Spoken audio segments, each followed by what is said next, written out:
एक बार पुनः सबको जोहार। सबसे बड़ा तो संविधान आखिर है क्या?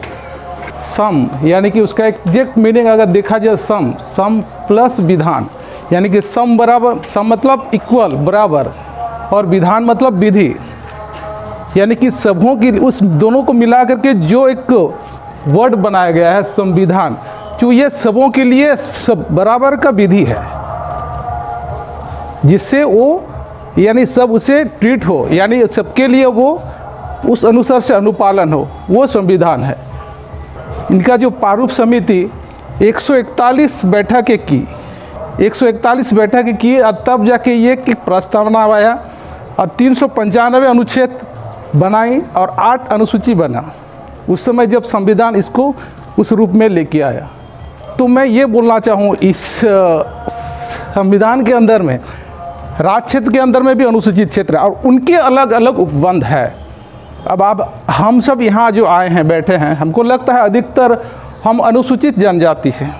अगर हम संविधान दिवस का मनाते हैं तो उसमें जो उपबंध है, तो जो राज्य सरकार या फिर केंद्र सरकार की जो कार्य करने की जो ये है विधि है, क्या वो उस तरह की हो रही है?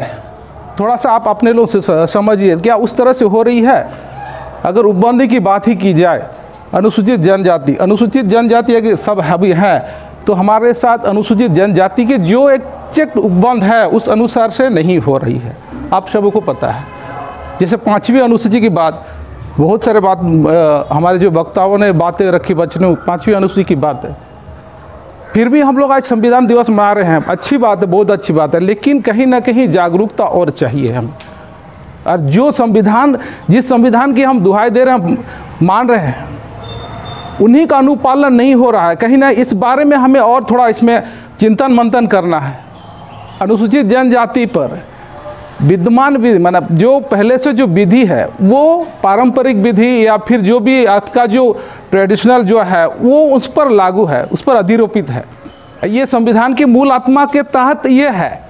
संसद हो या कुछ भी हो, बोला जा रहा है कि समय समय पे उसका, जैसे आपने टूडू जी ने हमने कहा, सुखराम टूडू ने कहा कि संसद उसको कर सकता है, समय समय पे संशोधित कर सकता है, लेकिन संविधान के मूल आत्मा में है वो कैसे ये करेगा?